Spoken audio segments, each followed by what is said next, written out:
Wonderful that everybody is so prompt. Welcome. My name is Kate Fletcher. I am just holding this meeting just for a few minutes before everybody comes. I want to welcome you all on behalf of the UCRF, the Union of Concerned Researchers in Fashion Board. We are delighted to be hosting this event this week.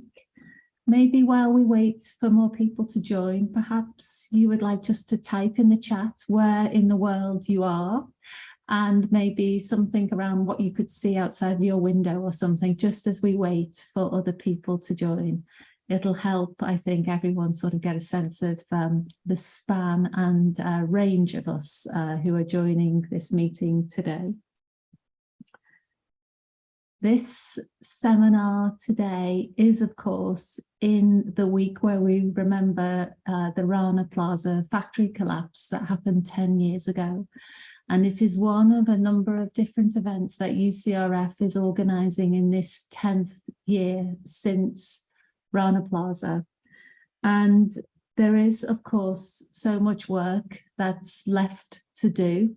And just transition is definitely part of that work. So that's why we're so thrilled to have it in this week, especially, and in this 10th anniversary year. In the chat, I hope that people are telling us where they are. Yeah, there's some people in Johannesburg, Sheffield, which isn't so far from where I live, just about an hour. And we have a soft day, typical and delightful in Ireland. That's wonderful. And somebody from Cardiff with beautiful buildings, wonderful stuff. So today's seminar on just transition is going to be led by Dr. Hakan Karauzman. He is a wonderful UCRF board member, much valued, and he's also the current chair of UCRF, which we are thrilled about his leadership there.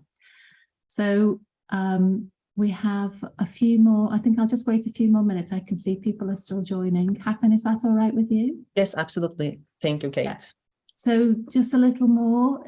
Today's event is going to be in dialogue with Hakan and Ashish, but I'm going to let Hakan introduce the format and organisation of the event. And so now, with another warm welcome to you all, thank you for coming. On behalf of the UCRF board, we all extend a real grateful thanks, and we look forward so much to today's event. So I'm going to hand over both to Hakan now and to Ashish to lead this session. Thank you. Kate, thank you so much.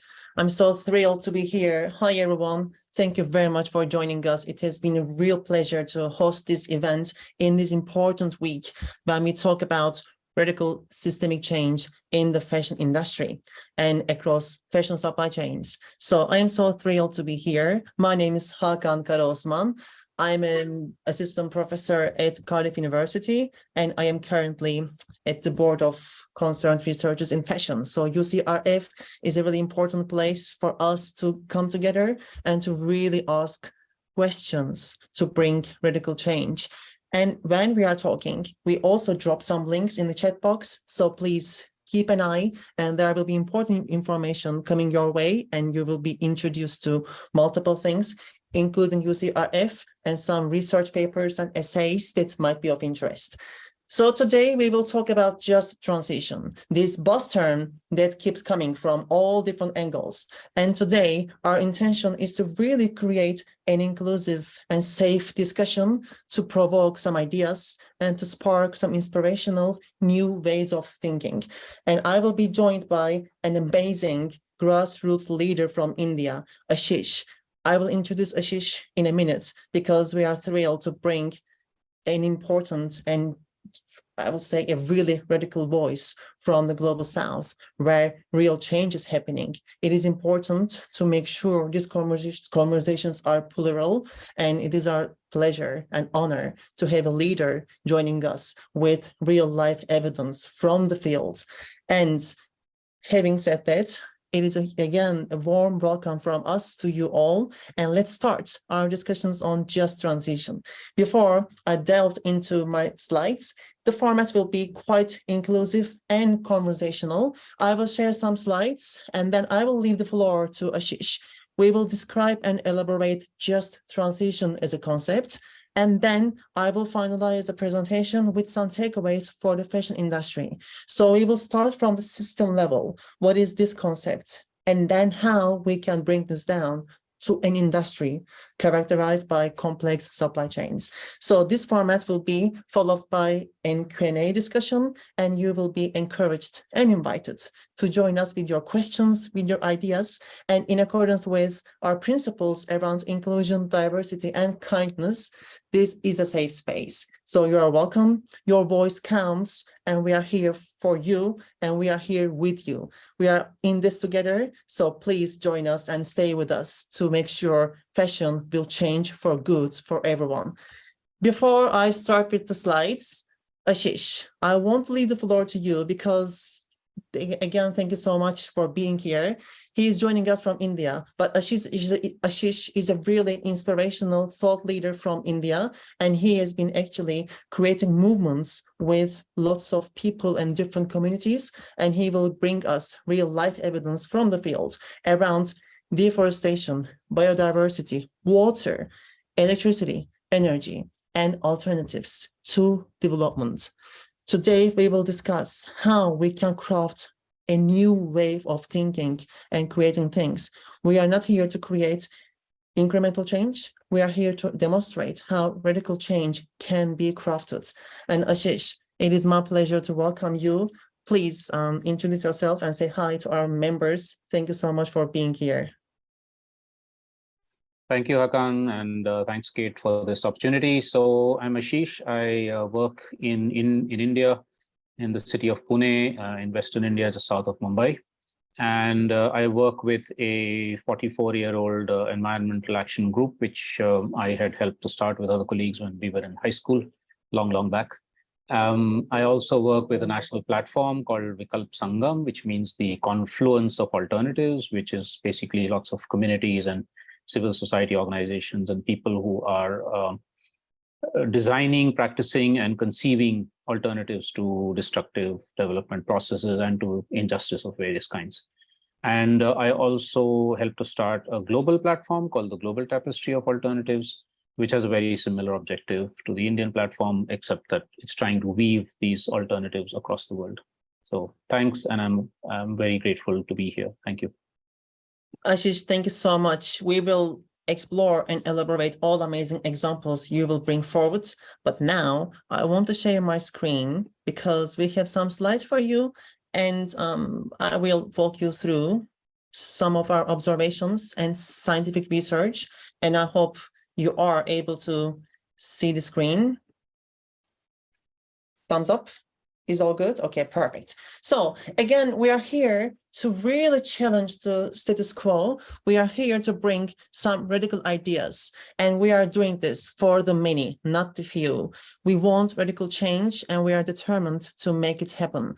I am Hakan Karaosman from Cardiff University, but I'm also collaborating with a person that I cannot thank enough. Professor Donna Marshall from University College Dublin. I have been collaborating and working with Donna for more than 5 years now, and she has enabled my voice to ask questions, and I will always thank her to empower me and to give me my agency to really talk about this uncomfortable constructs in our domain and beyond. And we are here together. Donna is not going to speak, but she's always with us because this is our research together. And we are here to explain this question. This is one of my favorite images. This shows a beautiful evening gown, but what I'm interested here is the background. We are here to talk about fashion, but we are here to talk about behind the scenes and how we can make sure social and environmental aspects happening across fashion supply chains can be improved, not to become less unsustainable, excuse me, I'm quite excited, but we are here to actually make sure the system will be just, fair, and equal for everyone, not just for the power holder. So at the Union of Concerned Researchers in Fashion, please find the links in the chat box and spread the word with us on our behalf. We have a manifesto, Chiming for Radical Change, and our organization is a really inclusive one, and we are determined to really make sure fashion will become a setting in which we will be proud of spreading power and justice for everyone across fashion supply chains.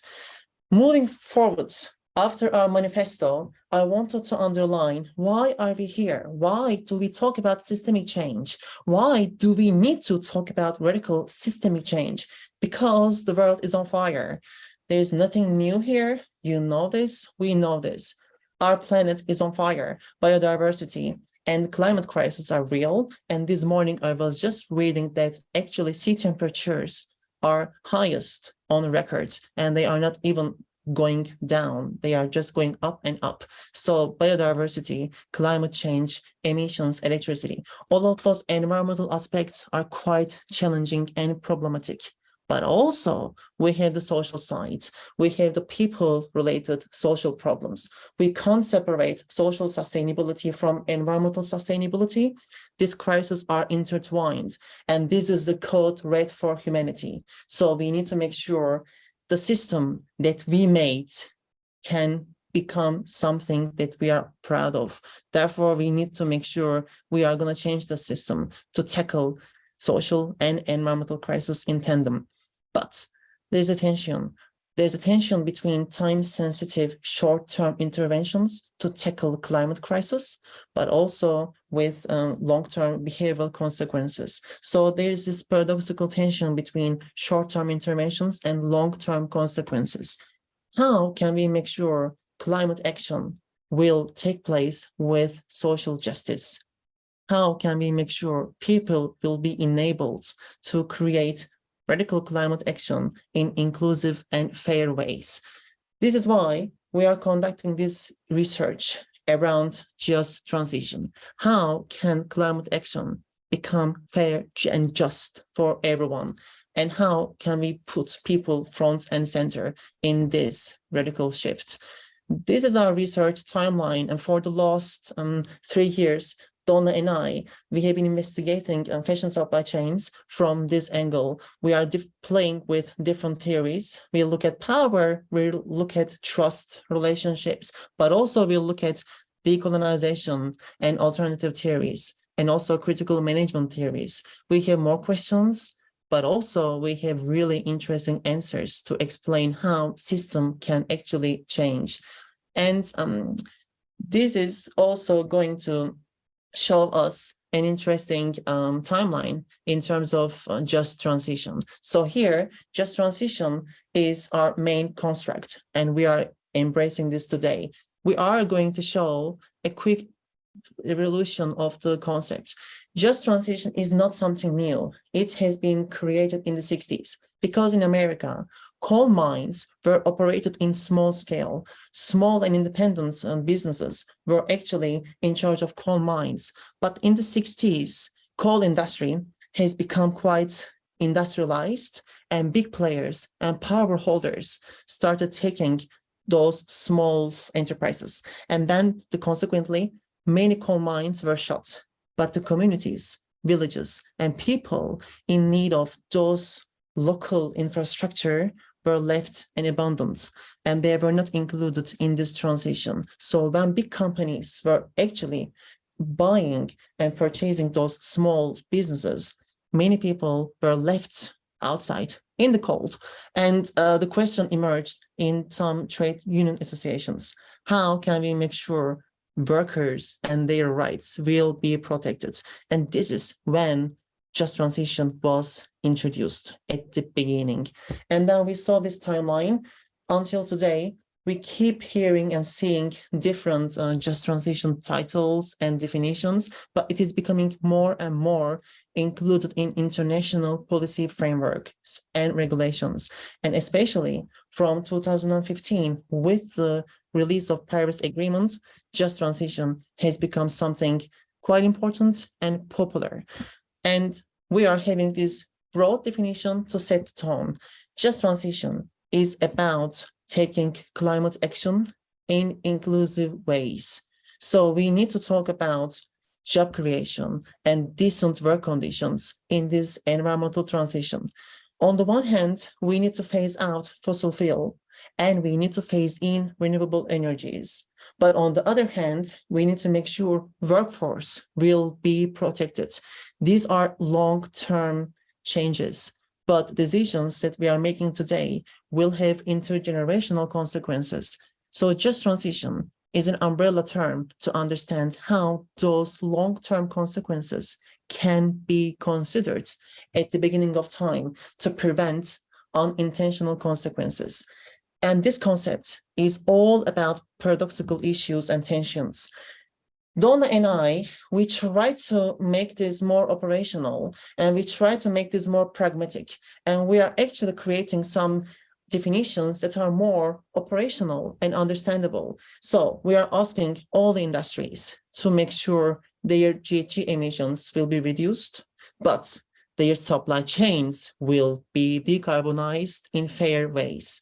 Especially in labor-intensive industries, such as the fashion industry, supply chains are so dispersed and so complicated, we need to make sure supply chains will be decarbonized with justice as the mindset. So we can't decarbonize fashion industry without including workers, farmers, and everyone else that will be affected by these decisions.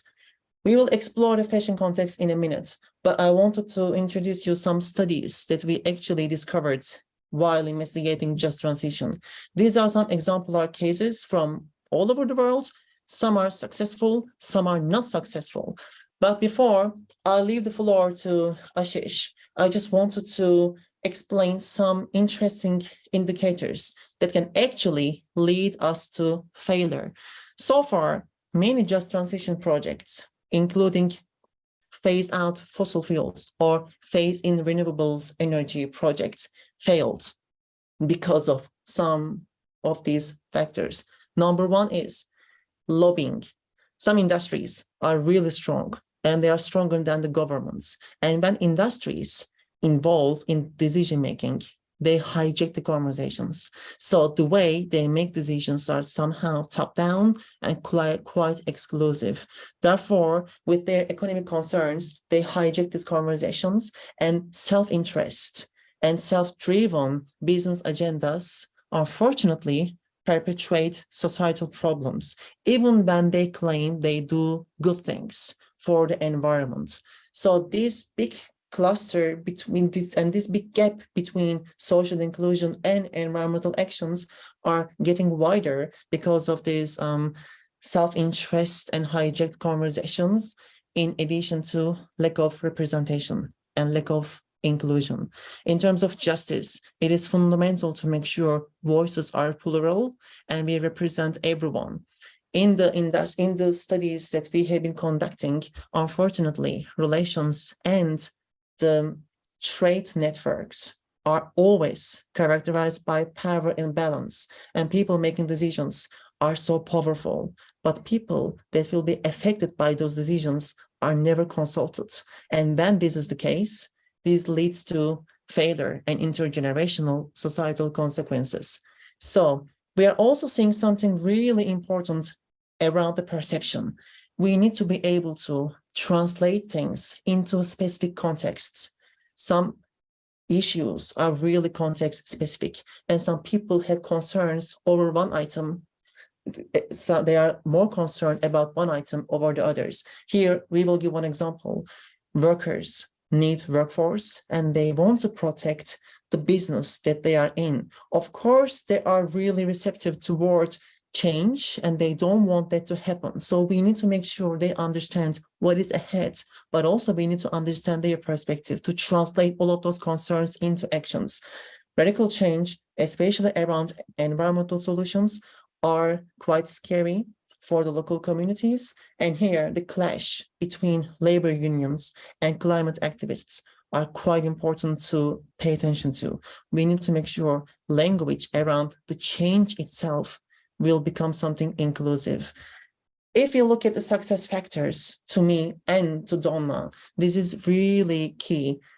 Dialogues, inclusive social dialogues. It is quite important to create multidimensional governance structures and inclusion in these conversations. All the successful cases, and especially when we delve into real life studies with Ashish, it is all around the people. We need to make sure they are actually being involved in this process. These plural values and plural voices in decision-making are quite important. If we translate this into specific industries, decision-making must be decentralized and power must be redistributed. This is the key to make sure the planet will become greener with justice and fairness taking a central stage.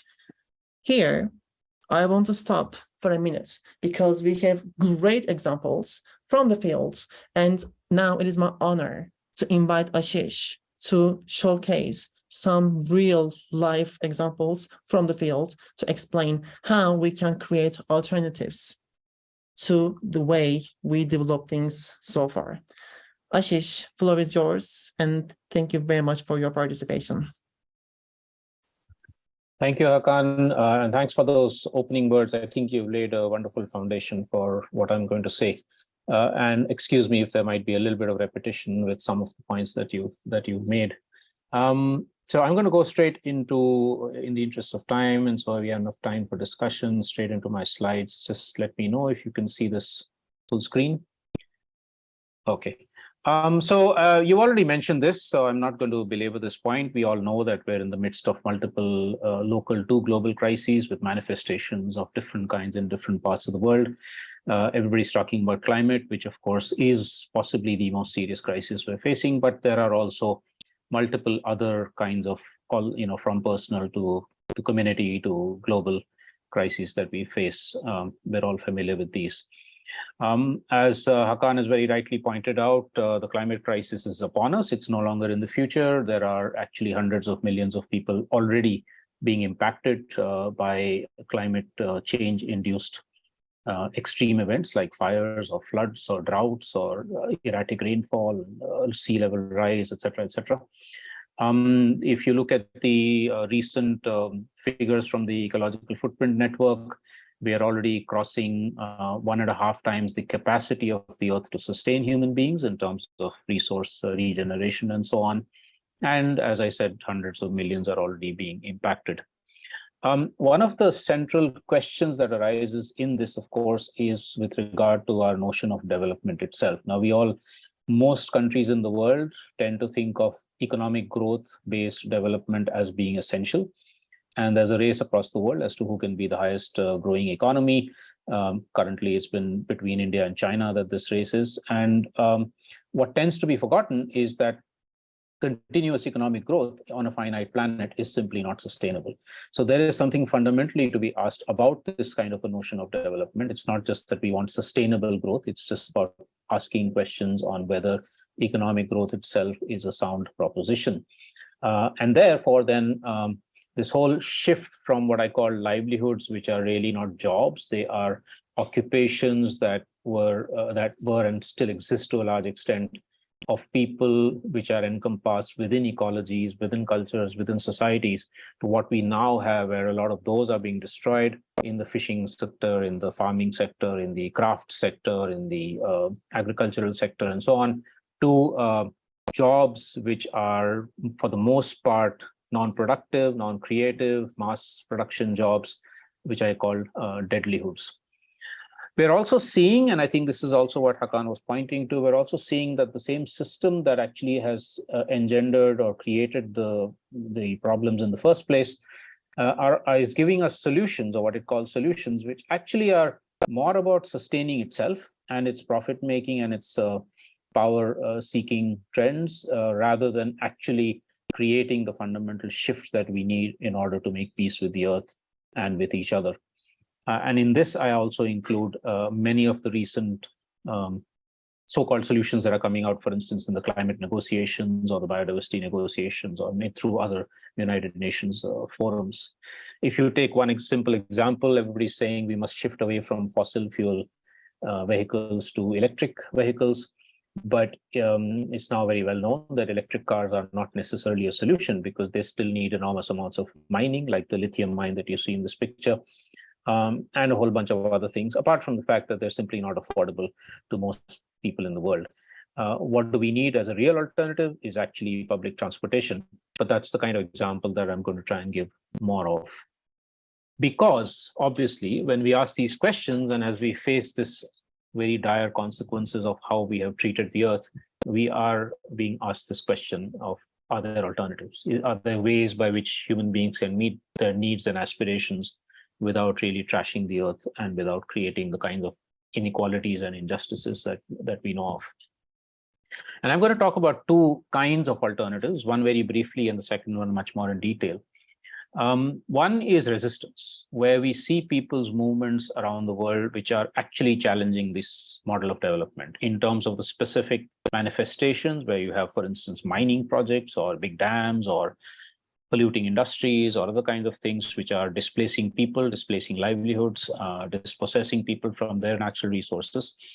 And you see resistance movements asking fundamental questions about these. So, for instance, this picture is from the late 1980s of a movement in central India by indigenous people against two very large hydroelectricity projects which are going to dam this river. And in challenging these projects, these people were saying not just that we don't want our villages and our forests to be submerged by these dams, but also that when you, the government, thinks of the river, you think of it as electricity and megawatts. For us, the river is our mother. And as our mother, we will not allow it to be shackled by your dreams of progress. You can actually see here two very different civilizational views of the rest of nature: rivers, mountains, other species, animals, plants, right? And therefore, through these movements of resistance, which one can call beautiful resistance or sacred resistance in many parts of the world, these communities are expressing different ways of being, of knowing, of acting, of dreaming, of behaving. But along with that is the second kind of alternative, which is creating constructive pathways by which people can meet their needs and aspirations. Because it's not simply enough to say no to the current destruction. We also need to figure out ways by which people can meet their needs of food, of energy, of water, of housing, of having a voice in democracy, of gender justice, etc. Now, I don't, obviously we don't have the time to go into too many of these, but I wanted to just show a few examples, give a glimpse of a few examples of these kinds of actual just transitions that are already taking place in different parts of the world. By the way, as a quick aside, I love this map. At least in India, when I show this map, people say, why is it upside down? And that gets us into a very interesting conversation about how so much of what we use is actually from colonial times. The so-called normal map with Europe on top and Africa made to look much smaller than it actually is. This is the actual size of the continents. Is a map from colonial times, and it was made for particular political purposes, right? So there's so much decolonization we have to do across all of our disciplines and sectors. Okay, a few glimpses of very inspiring examples that I know something about. This is from South India. This is from 5,000 Dalit women farmers. Dalits are the so-called outcasts of Indian society, used to be called the untouchables. So in a very casteist society, they're already disprivileged. Then as women, they are disprivileged in a patriarchal society. And they're also very small farmers, 1 acre, 2 acres of land. So in all different aspects, they have actually been marginalized and disprivileged and exploited. Over the last 30 years, they've actually created an incredible revolution in their food production systems. And along with that, also with things like media and education. With food, what they did was 30 years back said, we're going to go back to our traditional diversity of seeds, go back to organic farming. We're not going to go in the direction of the chemical-based, highly intensive green revolution farming that the government is promoting. But we're also going to share our knowledge, share our seeds, share our land. And through this kind of collective practices, not privatized, but collective practices, we're going to bring food security to all of our families. But beyond that, also what they call food sovereignty, which means complete control over everything to do with food, and especially the seeds, which are so sacred to them and they're so important. Seeds are ultimately what gives us all life, right? And through this, they've also created a revolution in terms of gender relationships, in terms of challenging casteism, and many, many other things. They run their own media station, their own community radio, they make their own films. So it's just, I mean, if you saw them 30 years back and now, it's like a different planet altogether. Across the world, in the Andes, in the Peruvian highland, the Andean highlands, we see the Quechua indigenous community doing something very similar. They have been controlling a very large area of their, what they call their biocultural territory. And in their protecting their own diversity of crops, including potatoes. That's the origin, one of the origins of the potato. And I was there in 2008, and I was like stunned, speechless into seeing about 100 varieties of potato. Because here in India, we have maybe 2 varieties. And so it's, even in terms of sort of the aesthetics of the kind of life that they lead in terms of biological and cultural diversity, it's just incredible. But beyond that, also food sovereignty, food security, governance, local self-determination, and a lot more. The middle of this geographic distance between India and South America is the Central Asian example of the Kurdish women's movement, especially in what is actually the most war-torn area of the world for a long, long, long time. Everybody talks about Ukraine, but nobody's talking about the fact that there's a constant war with bombardment and killing happening for many years now in the Kurdish area. This is the quadri-junction between Turkey, Iran, Iraq, and Syria. And here the Kurdish ethnic community, which has been persecuted for a long time by all the nation states they're in, is creating a transboundary region of peace, which is based on living with eco-feminist principles, which they call genealogy, and creating much more direct forums of decision-making, what they call democratic confederalism, which I'll come back to in a couple of minutes. Back to India. In central India, some of the communities that were part of that resistance movement, whose picture I showed you of this garland, human garland across the river, they, subsequent to that resistance movement, also kind of started creating changes in their own communities to be able to have much more local democratic voice. Their slogan, for instance, was that we elect the government in New Delhi, but in our villages, we are the government.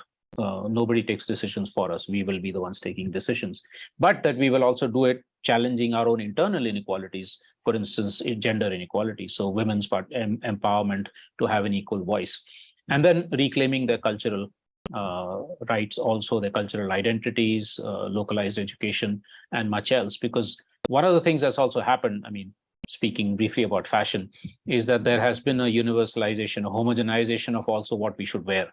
Right. And whereas we know that across the world, there's such an incredible variety of attire, of clothes, of different ways of presenting oneself. Right. So as part of the cultural resistance, also, they're trying to reassert their own many different aspects of culture, including attire, food, language, and so on. This is an example of an urban transformation in Western India. In India, as elsewhere in the world, cities are bursting. They're completely unsustainable. They're stealing a lot of resources from rural areas. But of course, they're also centers of innovation, and they're exciting spaces to be in. So this is a place where urban residents, neighborhoods, are actually trying to bring decision-making down to the ground and saying that in our societies, we should be the one designing our societies. We should be central to decision-making on things like roads, on transportation and housing and energy and water and whatever else is needed in the city. And so basically empowering people to be very much part of the urban planning process itself. Let me go to Europe very briefly. If we look at examples within the most industrialized capitalist societies in the world of non-capitalist businesses of different kinds, right? So here you on the bottom right-hand side is a olive oil-based factory making cleaning products, where the workers have taken over complete control, and all the workers run the place democratically. There's a big slogan on the factory which says, "We have no boss," and completely revolutionary. Every worker gets exactly the same amount of wage per hour of work, regardless of what work they're doing. Now, imagine if that was to be transferred to all of society. The top right-hand side is another interesting example in Greece of a school that is run very high quality teaching, but very low fees, so that poorer families can also send their kids there. the way it works is that the entire community around the school contributes to some levels of administration and teaching free of cost. If I was there, I would say, okay, I'll do 5 hours of free physics teaching, for instance. So everybody kind of contributes to what they call time banking. Many other examples, I don't want to go into too much detail. Alternative currencies, social and solidarity centers, which were extremely useful during the COVID pandemic for those who were homeless or those who didn't have enough food, of which there are a lot, even in the richest countries in the world. Then what we also see is some very fascinating examples of alternative learning spaces. We know that the way in which people, each one of us gets socialized, the way in which we get educated, what happens in our families and our schools and colleges is actually what we become as a human being at the end of it. So in that sense, creating spaces which are not the kind of extremely competitive, privatized, I will come first at any cost. I don't care what happens to the rest of my classmates. I will become famous overnight, etc. That kind of an atmosphere, which unfortunately exists in most educational institutions in India, but probably all across the world. Creating alternatives where every child is valued, where the inherent creativity of every child is encouraged, where the learning is not just about cramming things into the head, but also how do I use my hands, how do I use my heart, how do I use my feet, and actually become a much more whole human being who is useful not just to myself, but to community as a whole. So these are a few examples of these in different parts of the world, of this kind of much more holistic learning spaces. And one of my favorite, Hakan, this might interest you, one of my favorite pastimes is to look at the original meanings of words. And I found, to my utter surprise and pleasant surprise, that the word school comes from the word skole in Greek, which meant learning with leisure, which is actually the complete opposite of 95% of schools in India, at least, which are mostly prisons. Okay, now, one thing we did was actually look at, during the last 3 years of COVID pandemic, to look at examples around the world of where communities were able to cope much better, both in terms of their health, but also in terms of the economy, which collapsed in so many parts of the world, right?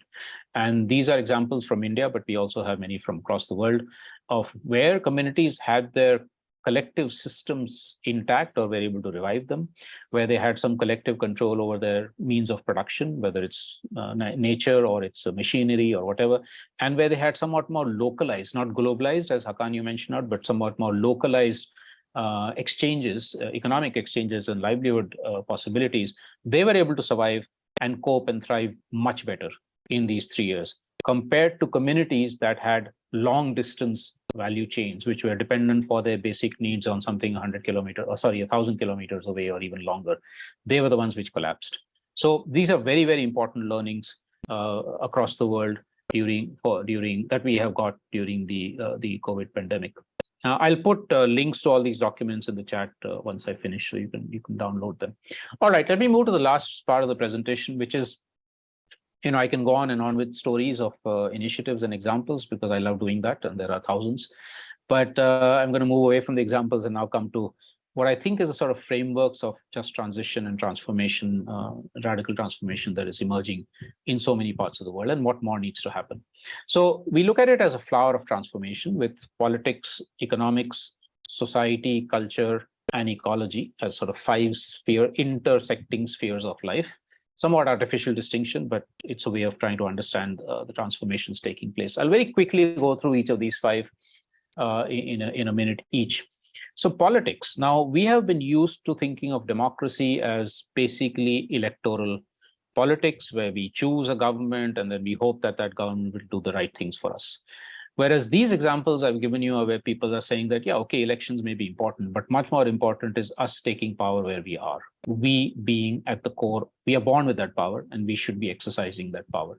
And so much more radical forms of democracy and autonomy, but also then mechanisms of holding the government accountable to what they are supposed to be doing.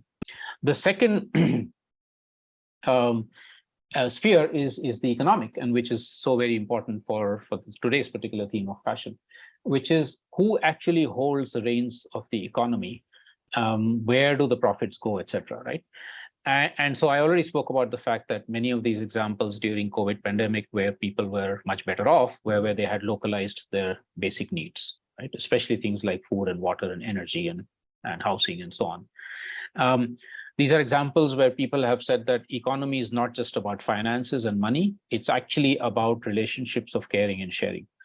For instance, to visualize the enormous contribution of women in households, which is completely nowhere in the GDP and economic growth figures, right? But without which the economy would collapse.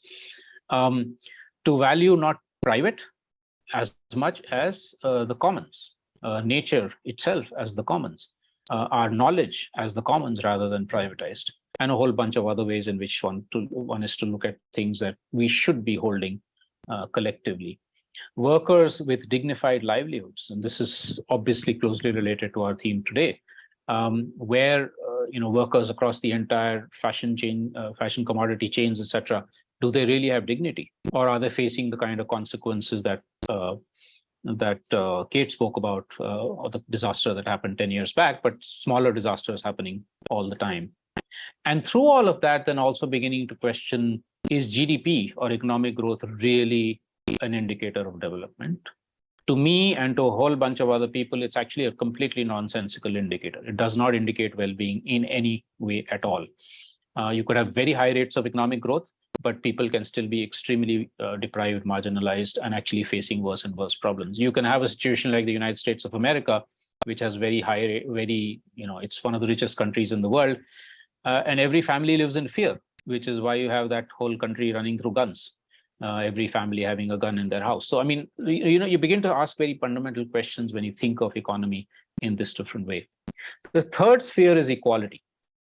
Again, we see, whether it's fashion or it's any other industry, we see, or economic sector, we see enormous levels of inequality.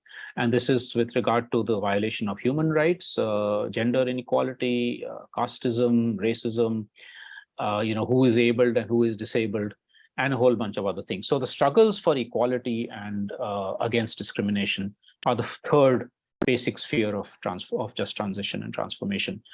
In both this and the previous one, the question that Hakan asked is that when we make the transition to, say, renewable energy away from fossil fuels or decarbonized economies, for instance, what is the role of and how are the livelihoods of the workers most badly impacted by this transition going to be secured? The fourth sphere is culture. And again, this is something that, as we see with this map that I told you, but you see it with food, with clothing, with language, that there has been an enormous erasure of cultural diversity across the world in the last 500 years, and it continues even now. And so the attempt to try and actually sustain or revive cultural diversity, which includes religions, which includes spiritual faiths, which includes secular ways of looking at the world, of reviving languages, for instance. India has about 800 living languages, many of which are threatened because official languages are only about 21. And so that's what all the education works in. Food systems, etc. But also respecting diversity of knowledge systems. I mean, if you look at medicine, India has at least about half a dozen different medicinal systems. But until very recently, we were only promoting allopathy, because that's what the West has given us, and we tend to copy the West in whatever it gives us. It's only now we realize that actually all the Indian systems of medicine or the subcontinental systems, including, for instance, Tibetan, are equally important. It also then means public control over knowledge and media rather than the kind of privatization that's taken place, and in so many other ways decolonizing our cultures and knowledge. The fifth, and to my mind the most important sphere, is of reconnecting ourselves with the rest of nature and beginning to re-recognize the fact that we are part of nature, not separate from it. This is having to undo 200, 300 years of Western modern colonization, which has kind of thought of human beings as being separate. In biology, I learned that pyramid on the bottom left-hand side that you see, that we are on the top of a pyramid. Notice that it's the man on top and the woman below and all other species below. But I've learned over the last many years through these initiatives that actually we are a circle of life. That's how indigenous peoples have looked at it for millennia, right? We are one of many, many, many, many species, all of which have equal, should be equally respected. Let me just give you a quick example of how we've used this flower of transformation in a sector that's closely related to today's topic. We did a 2-year participatory study of handloom weavers in Western India, where weaving has actually been revived because of the creation of products made from organic cotton called Kala cotton. So hundreds of weavers have actually been able to revive their livelihoods, and there's significant economic betterment that has taken place. What we wanted to look at was, what is the impact of this economic betterment on other spheres of life? So over this 2 years, what we did, please don't worry about all the detail in this, just look at a little bit of this. So the green elements are those where positive transformations were taking place with regard to, for instance, more young people coming into the sector, more women coming into the sector, less caste discrimination, greater freedom, autonomy, more creativity in what they're producing compared to, say, being a laborer in an industry, increasing economic prosperity, etc. But we also found that there were some negatives. So, for instance, there was a greater ecological footprint because the product was now going all the way to Europe for sale, which meant, of course, better economic returns. But then somewhere somebody else is paying the cost of the ecological footprint there. We found that within the community, inequality was beginning to increase because some people were able to reach the market much better than others. So there were a few of these. So what we found was that when you use this kind of a systemic analysis with the people themselves, you'll find complementary and contradictory trends. And that starts a conversation within the weavers, within the community. Can we do something to reduce the negative trends and enhance the positive trends? So this is not something that we then impose from above, but it's something that kind of comes up as part of the conversation within the community. And I think this is the kind of thing that all industries, including the fashion industry, should be doing more and more and more. And I think some of, Hakan, what you said in the last 2 slides was kind of pointing towards this, what's negative, what's positive. Right?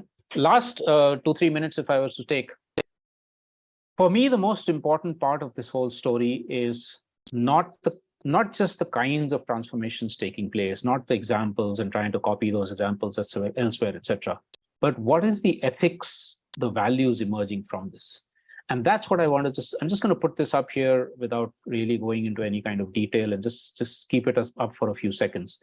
Because to me, this is these values, these ethics, these principles are the most important part of the story. Are we moving towards these sorts of values in whatever we do, whether it's fashion industry or anywhere else, or are we moving away from them? Are we celebrating worldviews that are about life, or are we celebrating worldviews that are about money and power and fame? Seems to be more the second. If you look at who's the celebrity in the world, it's the second, not so much the first. Whereas for me, these incredible Dalit women, for instance, should be the celebrities, right? Who have created that agricultural revolution in their life, or the Kurdish women who are trying to create peace in the midst of war. These should, in fact, be the celebrities because they're creating the possibilities of life being respected and coming back in its full form. Maybe in the discussion, we can come back to this slide if somebody's interested, wants to ask questions or has comments. And what are these worldviews? We actually see that across the world, indigenous peoples in many parts of the world already have worldviews of this kind. Not necessarily all perfect, but nevertheless, you talk about, say, cosmologies in virtually across the global south, especially. You will find that these are worldviews that are that centralize life as such, right? Both human life and other life. But also, if you look at major religions, the fundamentals of virtually all major religions are about solidarity and compassion and love and so on and so forth. Unfortunately, we know that all major religions have also got very dogmatized, and the politics of the religion of hate, and the politics of hatred has also come in a very big way. We're facing that right now in India in a very large way. So reinterpretations of major religions is part of this. And then, of course, we see these worldviews emerging from within the highly industrialized countries, such as degrowth or ecofeminism, or a lot more. And I think this is, to us, this is a pluriverse. It's an enormous diversity of these sorts of things that are happening across the world. They can't be conflated under each other, but they have this set of ethics and values in common. So there's differences, but there's also common threads. And building on all of this, I think what we need is not just what is being talked about in US and UK and Europe, which is the so-called Green New Deal, but actually rainbow New Deals with multiple transformations and revolutions in all these different fields. You look at, for instance, a wonderful movement in South Africa where trade unions, workers groups, environmentalists, feminists, a whole bunch of people are involved in what's called the Climate Justice Charter movement. That's the kind of thing that we need across the world. They also recently, a few years back, came up with something called 1 million climate jobs. So making the climate transition, but also increasing livelihoods and jobs for years back. We, in order to learn from each other, from examples like the South African one or what's happening in India, across the globe, across cultures, across geographies, but in a horizontal way, not with hierarchical way, we started this thing called the Global Tapestry of Alternatives, or weaving together of these wonderful examples and radical alternatives and worldviews, as we also challenge the dominant systems that are creating the destruction that we are up against. I'm gonna, there's a few books that we brought out on all of this, which I'll put in the chat. This book, Pluriverse, has 100 examples of radical alternatives across the world. It's now available in 6 languages, I think. And I'll put the links in the chat in a minute. So thanks again, Hakan. I hope I've not gone on too long. Just to give a little glimpse of some of what's happening with just transitions and radical transformations. And as I mentioned to you, I'm not a fashion expert in any way, but I hope some of this is relevant to the world of fashion. Thank you. Ashish, thank you so much. It has been amazing, and it has been really illustrative, guiding, and inspirational. So thank you so much for everything you have explained so brilliantly. And we will come back to many of those points in this discussion parts. But now, if I may, I would like to finalize this first part, the presentation part of the session, with some insights from the fashion industry. We will talk about our results coming from our action research Donna and I have been conducting for more than 3 years now. To start with, and building on what Ashish has brilliantly explained, especially the values and the wisdom coming from the global south and indigenous cultures and all of those plural voices define things differently. What we need to understand, concepts must be challenged and must be actually translated into specific contexts.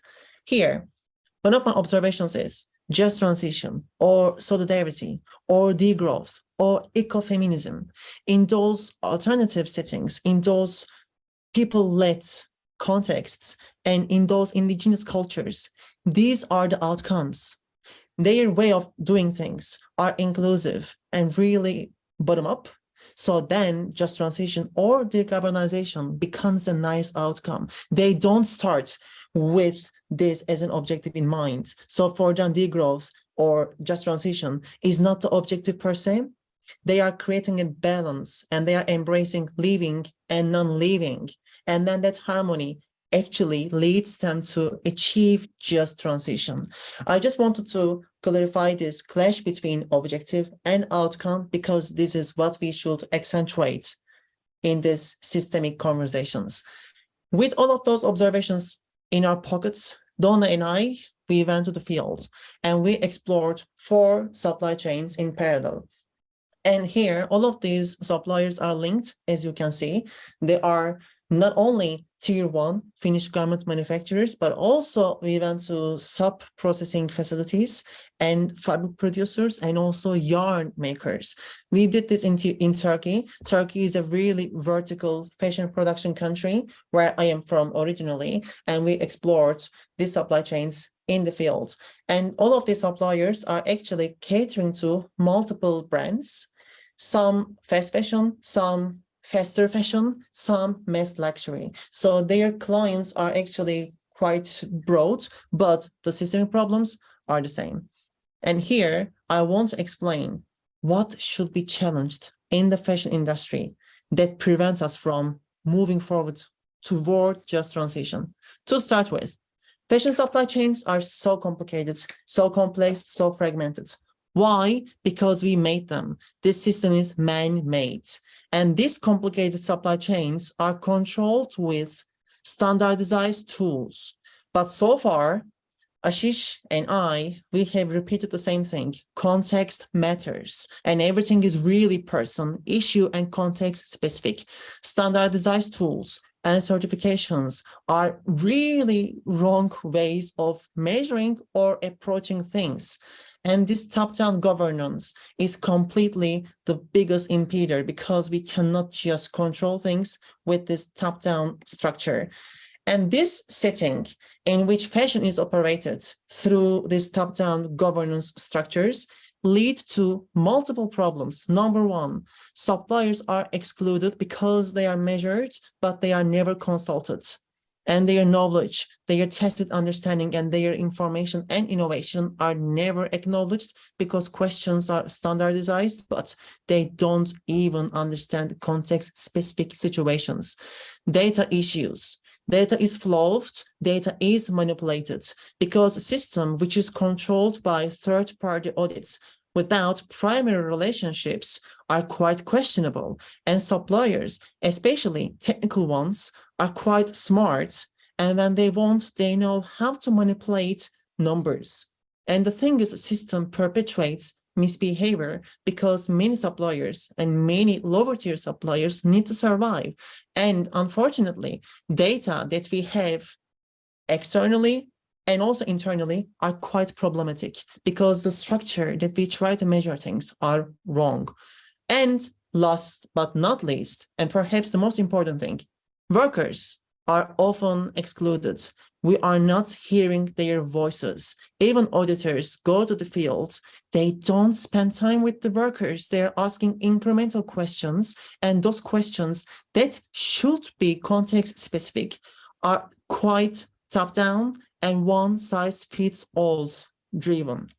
So, and no one is questioning emotional and psychological impacts on the workers. So this system and this pressure coming from top to the bottom are actually creating really negative impact on the workers that no one is actually measuring at the moment, and paradoxical tensions. Unfortunately, what we are seeing in this industry, we have claims, we have promises, we have commitments, but the reality and what is trying to happen in these conversations are two different things. So actually we are seeing something quite questionable, and we are also observing hypocrisy between the commitments and real action. And design, fashion design is still not driving sustainability. This is another area which will come afterwards. But this problematic setting is created by the system for this. This is actually used to legitimize a business model. So just transition cannot happen in the fashion industry unless we challenge the business model. And business model today is driven by cost reduction strategies across all settings, luxury included. And unfortunately, overproduction and overconsumption are intertwined problems. And this is the reality of this business. And we cannot talk about plural voices and just transition unless we address this problem. 24 collections a year, more than 100 billion items produced each year across these settings. And the question is, how can we make sure fashion supply chains can become just? They cannot become just unless we really address these systemic problems and paradoxical issues. If we go tier by tier, I will summarize this quite quickly, but some things that we wanted to bring to your attention. There are lots of innovation and understanding and knowledge at every level. Each level, tier 1, tier 2, tier 3, they have their understanding of things. They know how to economize things, but we don't listen to those voices. Especially at this level, we are seeing lots of social innovation and incredible justice-driven practices. But the problem is the system as is doesn't measure these social innovations in real ways. So we have lots of answers for decarbonization, for degrowth suggestions, but we are not looking at the right place in the right way. And unfortunately, this current scoring system doesn't reward the honest and fair suppliers. So the system is quite manipulated from top to the bottom, and the way we approach sustainability measurements is completely broken. And we, of course, need to ensure new skills must be created, but we cannot create new skills with assumptions. We have to be in the field for circularity, for automation. We need to utilize this workforce to understand what their skill sets are and what new skills can actually be orchestrated. But this has to happen with the people in the field. So skills and capabilities are quite big questions, but we have actually the potential in this industry if only we know how to approach and how to address these questions with these people. So these top-down structures are unfortunately not bringing us the answers that we need. Moving forwards, these subcontractors are detached from the brand. They're always controlled through tier one. So tier ones are the top, are in this structure. They are the bridge between the subcontractors and big brands. But again, everything is actually cascaded from the brand to these subcontractors with lead time pressure and cost reduction strategies. But especially technical suppliers around embroidery, dyeing, and wet processing, they are quite energy intensive settings, but they have amazing information and knowledge around decarbonization. So we need to understand what happens at this level. But again, the way they are asked to do things and the way they need to do things for sustainability are two different things. So operational goals and sustainability as the mindset don't match. And again, this mismatch is creating pressures also at the fabric level. But here, what we are seeing at this stage is quite critical. Fabric suppliers are really strong in terms of their technical knowledge.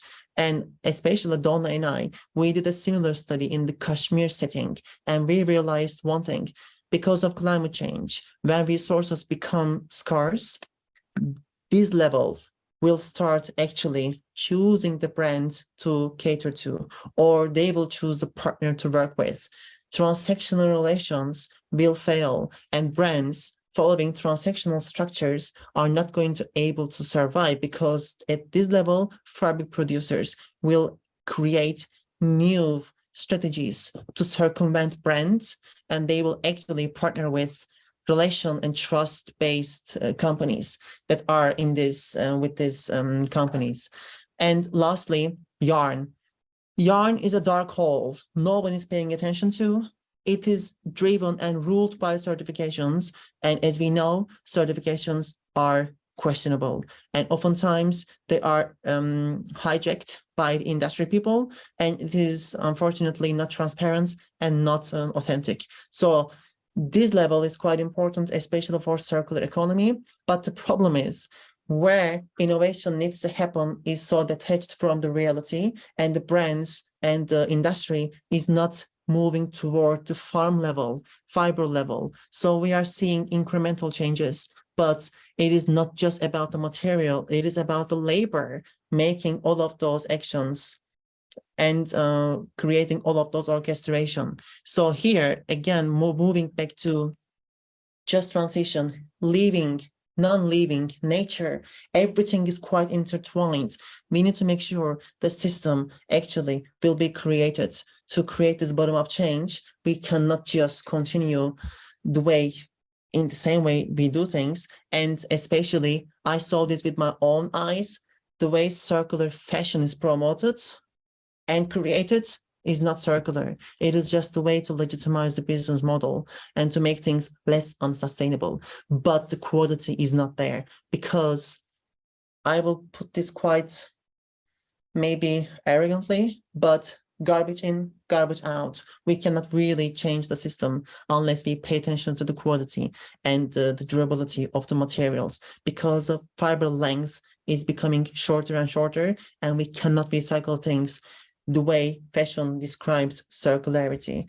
So these are some observations, but since this conversation is around us and fashion is a function to make this happen, I will also challenge all of us to redefine the purpose of fashion. Fashion really needs to make sure everything is connected, but fashion should be used as a function to create this setting in a more sustainable way. What I am saying and what I'm trying to reveal is when designers create designs, sourcing departments, operational strategies are always around those design requirements, but with one single design, one designer results in thousands of liters of water use or heavy chemicals because designers want to use that certain specific design. If we educate designers, if we educate some people at that brand level, things will change because fashion design is not used as the proper function for sustainability and just transition. So these were just quick takeaways from our research. And I wanted to echo Ashish and his amazing wisdom. And this is us. And so far, we just wanted to showcase our findings. And I want to now open the floor to this conversation because we are here to make this change happen. And now the floor is yours to ask questions, reflect, give ideas. And the final half an hour is dedicated to this inclusive and safe discussion. So thank you so much for bearing with us. Thank you. And as a quick reminder, all the relevant links are in the chat box. Please take a look. And there are lots of information that could be of interest. And any questions or any reflections? I've got one because, hello, by the way, obsessed with that, guys. That was brilliant. When people come for advice saying like they want the solutions, don't they? How would you advise, let's say, a client of EcoAge coming to this? What steps would you say are the most important for brands to do? And when I advise people on these matters, I say something like, go with more answers than questions, listen to the supply chain, listen to the nuances within the network, and sort of bring everyone on the journey and make it participatory rather than prescriptive. But then they really try to dig down on specifics and examples. And so it'll be great. I'll be using a lot of the links from today, which will be really helpful. But is there anything else that you'd add to sort of as a next step for organizations? Sure, Philip, thank you so much for the brilliant question. I will give a quick answer and then I will leave the floor to Ashish. But to me and to Donna, what we are seeing is actually inclusive dialogues and conversations. So brands need to be in the field and their designers need to be in the field as well. One of the observations that Donna and we keep seeing time and again, there's I would say emotional distance between the brands and their suppliers. So they don't know the setting, but they, of course, don't know the setting because they are not in the field. But without smelling that dust, without realizing the difficulty, we cannot judge people because they don't use protective equipments or they don't use the things that we think they should be using because we are thinking based on assumptions. So let's go to the field, but also let's make sure fashion is used as a function to reduce its impacts from the beginning of time instead of creating something and then trying to make it less unsustainable afterwards. But my research keep time and again shows the same thing. Loyalty and trust-based relations are the future, but the concept of fashion should be slower. This is one thing that people don't want to acknowledge and they don't want to accept because we tell them to earn less money. But actually, it is not about earning less. It is about distribution of this power with all the supply chain partners. But Ashish, do you want to add something? Yeah, thanks. I think maybe just to reiterate something I said earlier, which was that to me, sound advice would be that whatever you're doing and seeing and trying to study and talking about, try and see the multiple dimensions of that issue, right? If you're actually doing an intervention in any industry, for instance, including fashion, what are the multiple, including unintended impacts of what you're doing? So that's why I showed that example of the handloom weaving in Western India. to show that some of the intended impacts were about better economic returns for the handloom weavers, and that worked. That was successful. But the people who made that happen were not necessarily then looking at inequality within the community, or looking at the ecological footprint of that increased economic returns, right? So one has to then, and that is when you actually get out into the field. Sometimes you might be out in the field and smelling the dust, but if you have your blinkers on, you're only going to be smelling a part of the story, or seeing a part of the story, or hearing a part of the story, and not necessarily looking at the rest of it. So I think in that sense, the ability to look at things more holistically. Now, of course, that is not possible by any single individual or maybe even a single organization. So you then need collaborations with organizations and individuals who can actually then tell you that this is what's happening in the ecological thing, this is what's happening with the social sphere, this is what's happening with the economic sphere, etc. So I would say that would be something to aim for. Thank you. And building on, I just wanted to add something. What we talk about here is the systemic change, and we then talk about the organization. The biggest mismatch is actually the unit of analysis. We actually cannot change the system within one organization. This must be in a harmonic conversation. So also brands need to come together to actually change things. But in the fashion system, the biggest problem is everything is driven by cost reduction and lead time strategies, and everything is so fast. So we need to make sure actually we are embracing this new concept and this vision around this paradigm shift. And energy industry, coal industries, there are so many chemical and energy intense industries made this happen. So fashion can also make it happen. The first antecedent is this overarching understanding around the needs, but for which we need to pluralize these conversations with the real voices. Totally. Thank you. We can't have a cookie cutter for the universe, can we? So we've got to just be sensitive to how different it all can be with each situation. So thanks, guys. That's great. Thank you, Philly. Amina, yes, please. Hello, Hakan. Thank you. Thank you, everyone. And Ashish, that presentation was really revealing. My question is, Hakan, you mentioned that within the fashion circle, you have 18 to 24 collections. So if you take the maximum, you see about 2 collections per month in a year. Now, the demand for this is really low because I don't believe they sell as much as they produce. So what happens to these collections that are not bought? Like, do they recycle it? What do they do with that whole stuff? Welcome to our next workshop. I can talk 2 hours consecutively to answer this question. Thank you. I mean, it's a perfect question. The problem is supply chains are still at the economy of scale, and the business model is actually serving transactional cost economy. So producing more is cheaper than producing less, and then dumping them is cheaper than recycling them, because the quality is actually quite diminished with this fast fashion business model and the operational structures. So yes, they produce lots of items, most of which end up at landfills in the global south. So we throw items mostly from the global north to the global south because we don't sell them. And the problem, to what extent they can be operationalized in circular economy, to the best of my knowledge and based on my observations, the most important thing is the quality, but the materials are quite mixed, and the mixed materials unfortunately diminish the quality, and the fiber length is really is an important parameter, but the quality is not there. So the fiber cannot get recycled, and then we end up adding recycled polyester and then the virgin materials.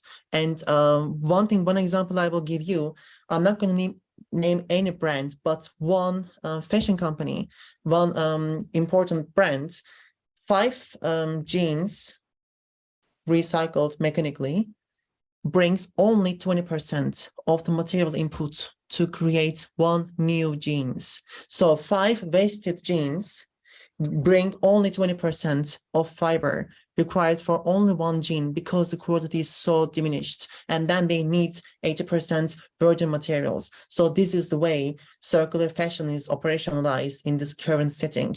And unfortunately, really small percentages are going to repurposed.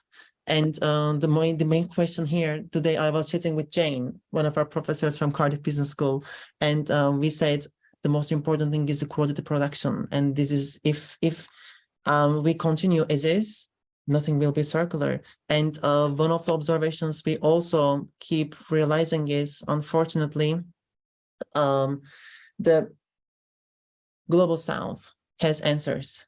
And Philippa was with us 2 weeks ago when we had another workshop around circular economy in Kenya. They have answers and they have tools and understandings, but they don't have the infrastructure. So we end up actually, we throw our garbage to many countries in the Global South.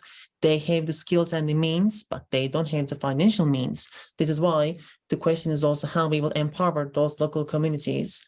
And yeah, this is a very difficult question, but Amina, thank you so much. I hope I was inspirational enough. Thank you. Daniel, yes, please. Hi, Hakan. Thank you so Hello. much. And thank you for Ashish's presentation as well. It was really insightful. I actually have 2 questions and they're sort of related, so you can approach answering them any way you think is good. But one of them is more related on the private and third sector part by way of certifications, which you mentioned are indeed hijacked by private interests. And you're also saying that harmonization and standardization isn't really the solution. And then my second question, my question there is, yeah, how do you see us fixing this this broken industry of certification, which is not only in the yarn tier of the supply chains, but also very, very much on the social side and on the cut and sew side. Talking about Rana Plaza. So that's one question, is how do we fix this industry, which is has very weird origins? And the second question is, how do we bring this plurality of views and actually a just transition at the union level? So how can upcoming regulations at the EU level or in the United States or in Asia actually take these bottom-up approaches into account when creating regulations? So any insights would be great. Thank you. Daniel, well, thank you so much. Spot on, fantastic questions. And I'm writing everything down because you guys give us amazing ideas moving forwards. But the certifications and audits, I will start with these standardized tools. The problem is the way supply chains are designed is really complicated because they are driven by cost reduction purposes. And they always go to the cheapest destinations possible. And they need to govern things in a way that they can measure things. But the question that we need to ask, do they know what to measure? My observations are they don't know actually what to measure. So they create one size fits all questions and suggestions. I saw those questions and many of those questions don't make sense to me. And then when you are in the field, they are really context specific activities. So this industry is really different because even tier 1 has multiple functions. Embroidery is so different than the final cut and sew. That's why questions should be really specific. Or a dyeing house is so different than wet processing.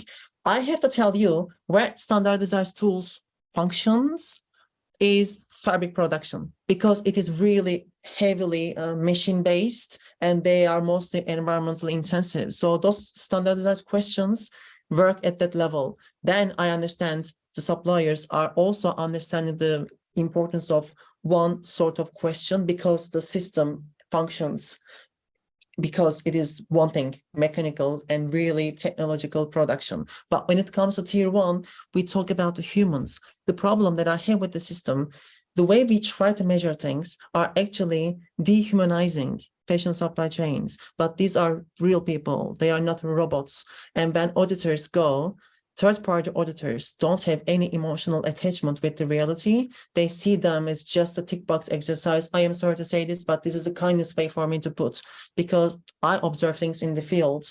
Many people's life change with certain social innovations, but the way system is measured are not avoiding those real life nice social innovations. And brands that can learn a lot from those realities are not in the field, so they can't observe. And their reason is supply chains are complex. But then my question back is, then we need to make sure supply chains are less complex because we made them, and how we will actually create a new infrastructure to make sure no one actually will lose their jobs when we make them less complicated. And this is just transition. And this is our responsibility to make sure we will also have these conversations with the people. And especially for circular fashion, we need to understand how skills and capabilities can be created. But first, we need to speak with the workers to understand what they are capable of, what jobs are they doing, and then how we can actually upgrade their skills, etc. And this brings me to your second question, plural voices and policymakers. Policymakers are always after easy solutions and quick fixes. So does the industry. And this is the biggest mismatch. And the reason why we had these standardized tools, because they wanted to do things quickly and rapidly. But again, we are talking about the real lives here. So easy fixes and quick solutions always lead us to the wrong outcomes. So that's why it is so important for all of us to ask more questions to make sure these conversations are pluralized. And Kate and I, we discussed this before, but also as a union, we are really inclusive. And also we want to bring more worker voices to the spotlight to also understand the reality from their perspective. So then we can also speak with them to understand what they need. It is not based on assumptions, but based on real evidence. This is my key takeaway. But I've given you a really blurred answer, but I'm happy to discuss further afterwards. So thank you, Daniel. And Ashish, would you want to add? Would you like to add something? Sorry, if you please just jump in when you have anything to add. Yeah. Just I mean, again, fashion is not my area of interest, but I think on certification, maybe some clues can be learned from what we call here the participatory guarantee scheme in agriculture, where organic certification of organic food is done not by either corporate or government, but actually peer review by farmers groups themselves. And the way it works is because you can think that, well, they might cheat just to be able to sell their produce and call it organic. But the way it works is that there's cross peer review, and then there can be a spot check at any point in time by a company or a government agency. So if even one farmer in that whole system is discredited, the entire system gets discredited. So there is actually firstly, of course, farmers do this on trust. So there is that level of honesty, but also then there is a incentive to continue to remain honest. I have no idea whether something like this would work, between brands or, in different ways in the fashion industry or not. But I think it's interesting to look at. And there also the consumers get involved, because consumers also then are going to the farmers and looking at the operations and then seeing, is it really organic or not? So maybe, again, this is something that can work in the textile or the fashion industry. I don't know. In terms of bottom-up approaches or unions, I think, again, looking at the South African climate charter movement that I spoke about, this was a very interesting exercise over 7 or 8 years, in which a lot of the unions, the National Union for Mine Workers, the National Union for Metal Workers, etc., and many of whom were involved in the fossil fuel industry, there were dialogues with thousands of these workers over many years to see what is it that they would need for a transition from fossil fuels to renewable energy to take place, right? So it wasn't a top-down imposition. It was actually done through that. And over time, these unions were actually convinced to not just accept, but become champions of a just climate transition, with the promise that renewable energy would actually they would be retrained, and that renewable energy would actually create more jobs than what's available in the coal or the fossil fuel industry. Unfortunately, national party politics has taken over, and things have become very weak and collapsed in the last 2-3 years, but there's an attempt to try and bring that back in. But at least in terms of model of what could work, this was one way of looking at how do you deal with the issue of workers and their fears of what will happen in these transitions in any industry, including, I guess, in the fashion industry. But it is a slow process. It's painstaking. It's full of failures. But I think that's the only way to do it, is to be able to sit with the workers and convince them, and they convince us that these transitions are possible and how they're possible.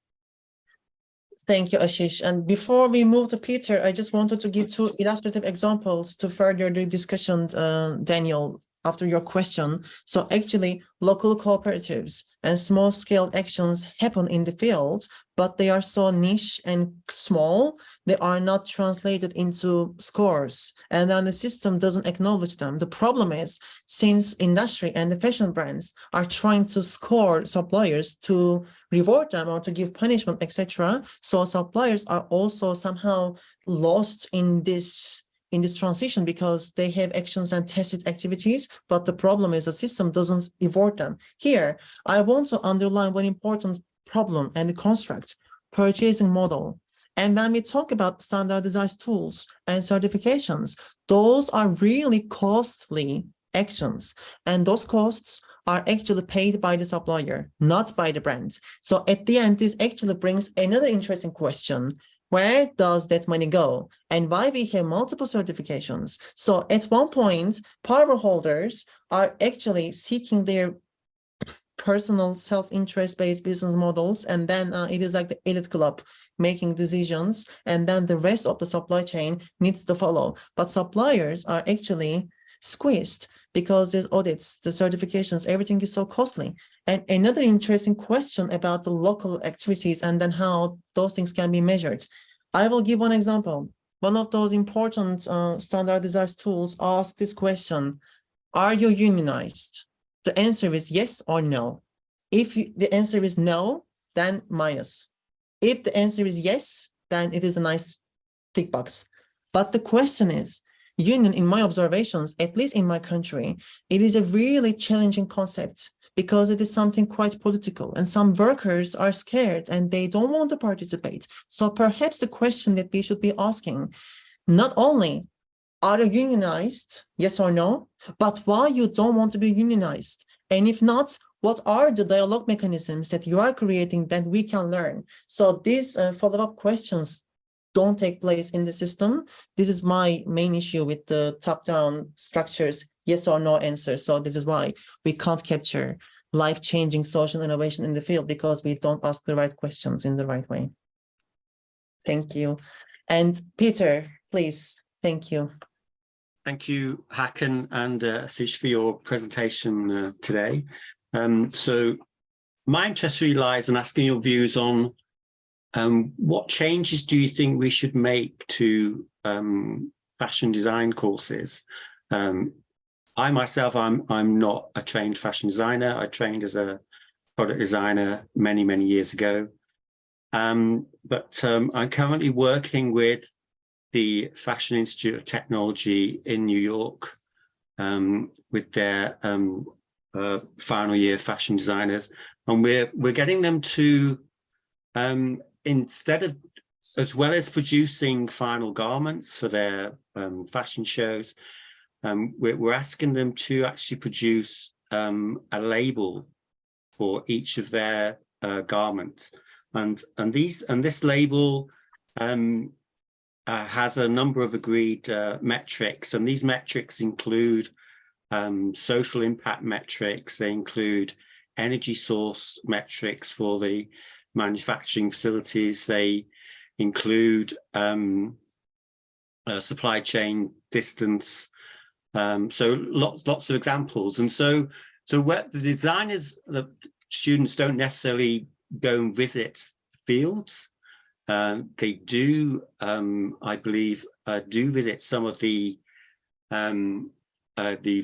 fabric manufacturers, but obviously it's a system that we're trying this year for the first time, and obviously we're very dependent on data that we get from the material suppliers. Mm-hmm. And there's a small amount of verification, but obviously we always hit the same problem where people only want to say about the positive things that they're doing, and they don't want to actually, you know, so for example, if their manufacturing facilities it still uses fossil fuels, they really don't want to.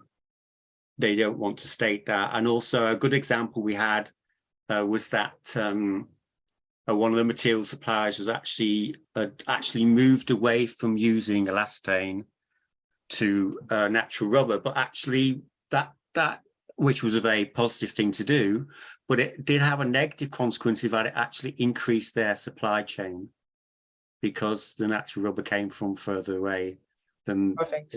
So I mean, so it's problematic, but I just wanted your views on how would you kind of change kind of design courses for our next generation designers who hopefully will produce their own brands and and start new collections.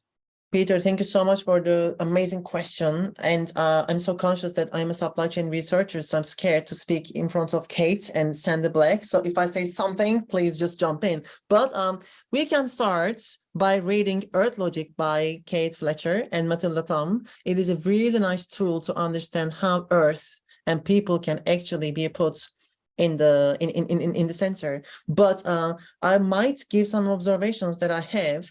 I also met many purpose-driven designers and small startups, but their purpose is about the ecological and social values. So they don't actually try to grow as much as traditional business models aim. So this purpose and outcome clash is quite visible when it comes to conscious designers. So they try to actually design with scarcity. So scarcity leads their creative skills, and they are actually becoming creative by seeing what is available and what is not available. But in the traditional business setting, the design is something to be sold. So this is why they create designs, and then we work around the system to make it, again, less unsustainable. So that shift is quite questionable. To what extent are we ready to design with this scarcity mindset? And one observation that I have in the field, believe it or not, system is still driven by the samples. So each manufacturer creates sample, and then the brand see the sample, they say yes or no. But every plant that I visited, and Donna and I, we visited more than 20 plants, 60-70% of those samples don't go into production. But those samples end up as wasted materials. And then suppliers have to bear the costs because the brands don't pay for the samples. So also we can start with this question. In 2023, in the system, do we still need samples? Why do we need samples? And then, is it right to talk about social and environmental footprint reduction when we still operate in the same mindset as business as usual? So design, this is why, to me, design is not used as the proper function in the traditional fashion industry. Purpose-driven, emerging startups, emerging designers, they shuffle things because their purpose is becoming circular and fair. This is why things are quite different. And at least in my conversations, they even don't want to become big because big brands are becoming more and more challenged and questioned, and no one wants that reputational damage. And legitimacy is a big construct, which is unfortunately destroyed in this industry. And many young designers or many students that I'm speaking with, they're also questioning if they want to be part of the system. My students, Jane, Donna, we teach the supply chain students. Some of them they are not eager to go to big brands because they don't want to be part of the problem. So also young generation are asking these questions. And last but not least, I want to say another observation. No one wants to produce polyester. I am sorry, but fossil fuel-based materials driven by the industry are imposed to the suppliers. And they have to produce because suppliers don't have a right to say something for the design coming from the brand. So this is why it is important also to listen to what suppliers want to do or don't want to do. Yeah, Peter, these are my quick answers to your question. Thank you. Ashish, would you like to add something? No, go ahead. Okay, perfect. Thank you. And we have another question from Serge. Hello. Hello. So sorry, I'm in car, so it's not a professional, but the great discussion, and thank you very much for our presentation. I just wanted to highlight some points because as a technology startup, I'm sorry that Philippa just went out from this call because it was her question related to, do you suggest any technology to help brands be more sustainable and embrace the transition? So as a tech company, what we do is offering blockchain-based, distributed, really democratic ecosystem for brands and their suppliers. And what we see is that brands are very often saying, oh, it's so hard to involve suppliers. And we're like, no, it's not at all. I mean, the technology helps you to be more transparent in a secure way. So it's not a problem, okay?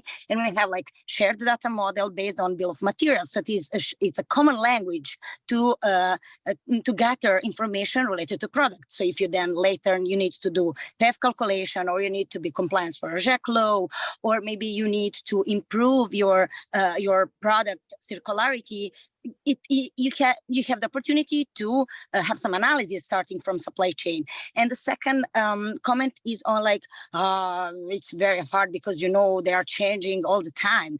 And then our answer is like, okay, we understand that you have a lot of seasons, so suppliers can also change, but it is also the way to build a collaboration and to build the communication on some virtual table with most solid suppliers.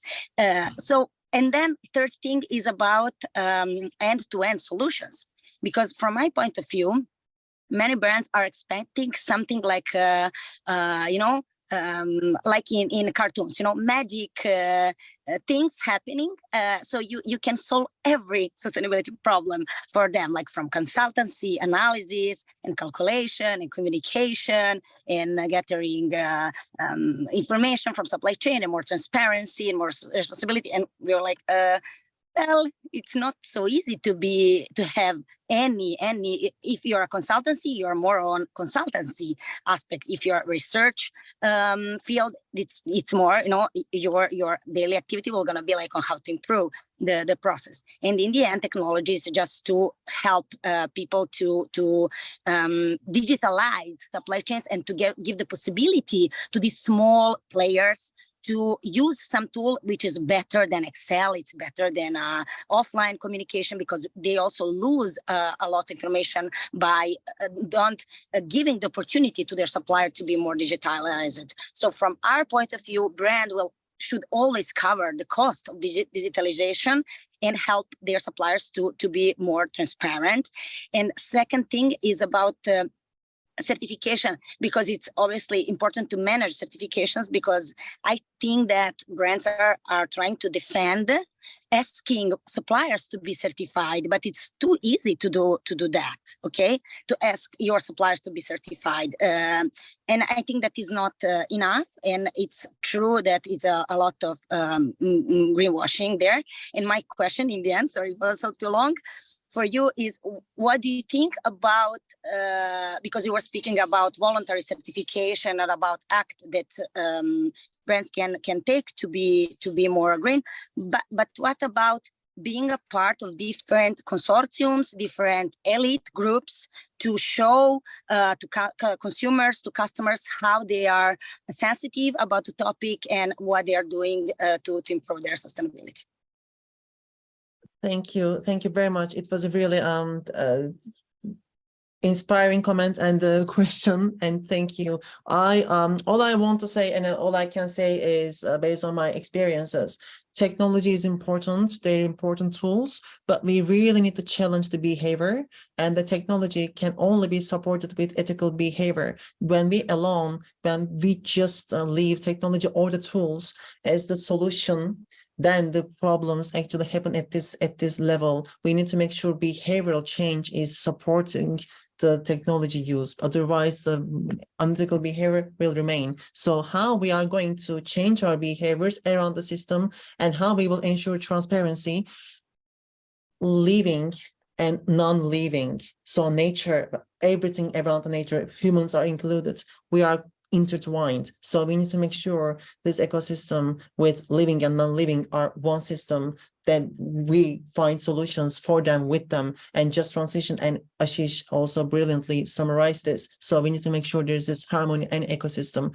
Accountability is so important. Transparency is fundamental, but brands and elites also need to answer, why do we need thousands of solutions or dozens of certifications? What is it that we need to still create? And this accountability and financial transparency is needed for us to understand the need for those certifications, and to what extent they are really embracing living and non-living in the system, because this is the purpose that we need to be aiming for. Ashish, would you like to add something? Well, I mean, not necessarily on technology, but I think in terms of behavior and what you're saying, I think for me, one of the most important transformations that needs to happen is to revitalize local traditions, production processes for clothes or for fashion, right? I mean, if you look at even now in many parts of India, you still actually have localized chains of production and consumption. And that also then means enormous diversity, which is great. So there is no, you don't, when you have that kind of much more localized chains, where the local knowledge systems, the skills, the handmade, for instance, is celebrated rather than mass machine made, because clothes don't have to go all over the world. They just have to go to some much more localized area.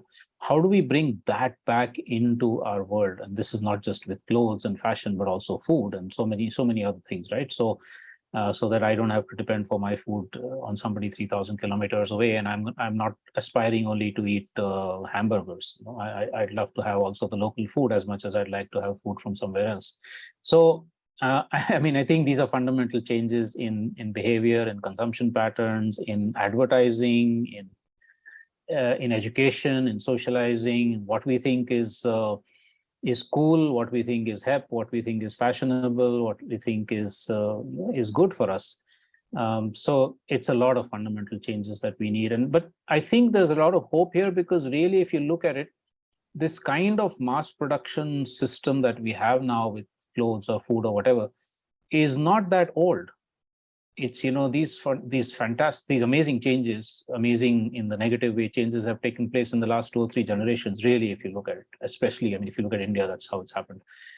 So if something like that, so dramatic changes can happen in 2 or 3 generations, they can actually again change in 2 or 3 generations for the better. And I think the more we're conscious of things like climate crisis, the more we're listening to young people. I think, Hakan, you spoke about how young people are restless for this kind of changes. The more I think we're able to transform in the next 1 or 2 generations towards more sustainability and celebrating diversity in all its wonderful ways. Ashish, thank you so much. Fantastic. And finally, I also want to cite Kate Fletcher from her previous work around slow fashion. And I think what is fundamental for us to understand, quality design is really essential. We need to create design with quality and function in mind. And also consumption should be quite conscious. And production chains should be clean, slow, and fair. And Just Transition is here for this purpose. So we need to make sure the chain and the setting is embraced with this consciousness. But here, the main problem that I want to remind you once again, the perceptual change and perception differences. So the way we impose concepts like development or growth from the global north to the global south are not understood in the right way. And the way we define development in this industry is actually quite extractive. We are extracting social, emotional, and natural resources for the sake of development, because we think we bring workforce to the countries in Asia or in the global south. We need to understand how they frame those concepts and how we can actually translate their knowledge, their wisdom, and their activities into a mutual understanding rather than imposed assumptions. And last but not least, Shubro, yes, please. Hello, am I audible clearly? Sorry? Okay. Okay, thank you. Thank you for the good presentations. And sir, Ashish sir, I have a questions to you. It's not actually questions, that's a concern. When you shared that we can focus on the local productions and local consumptions for product like cloth and everything. Recently, I have read one article, like a newspaper, like WTO ruled like focused on, penalized Indonesia for limitations on their export things and productions and importing and everything for localizations thing. So how can we focus on the local productions and local consumptions in this regard when WTO doesn't allow these things? Even I forgot another, like Canada. In Canada, there is one municipality. It's actually from my one of my professors. She shared that in Canada, there is one municipality area. They produce locally and they consume it. So they don't export and also import from outside. So WTO actually find them or take legal actions against them for banning these kinds of things. So that's my one of the concerns. Thanks, Shiro. I think that's a very significant concern. I mean, the forces of globalization, which includes WTO, but also many of the so-called free trade agreements amongst our countries, World Bank, IMF. If you actually look at this entire range of institutions that's been around for the last few decades, it has been to push economic globalization. And economic globalization, especially favoring the global north. And by the global north, we include, of course, rich people in the south, people like us.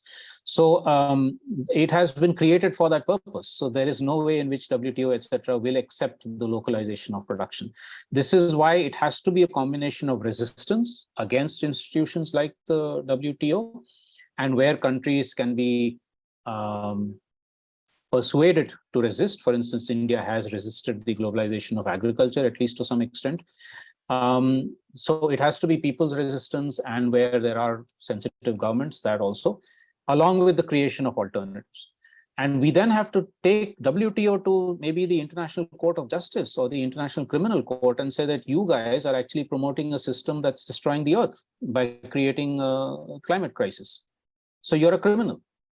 I mean, these are the sorts of actions I'm sorry, I'm speaking a bit strongly here, but these are the sorts of actions we will have to take, because the ultimate crime for humanity or to humanity is the climate crisis or the biodiversity crisis, right?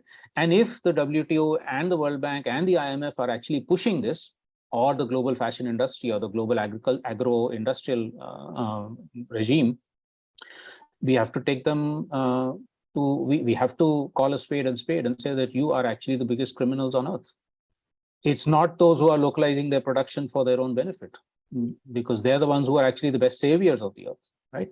So anyway, so this is resistance, but also the creation of, with these two things will have to go hand in hand. We have to build the people's movements and the sorts of arguments we've been making over the last couple of hours across the world to be able to create this kind of change. Thanks for that question. Very important.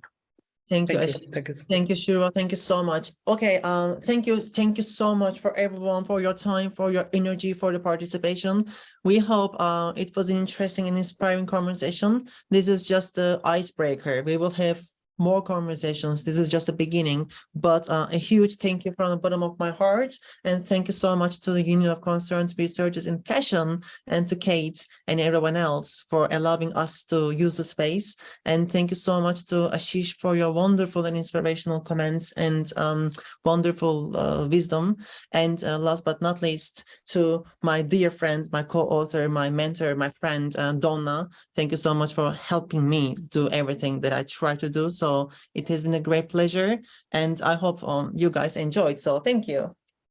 Yes, just to say thank you both Ashish and Hakan for a wonderful session. If anyone would like to unmute and just give a round of applause, that would be amazing. As we say, thank you all, and thank you all for coming and your good attention. Brilliant.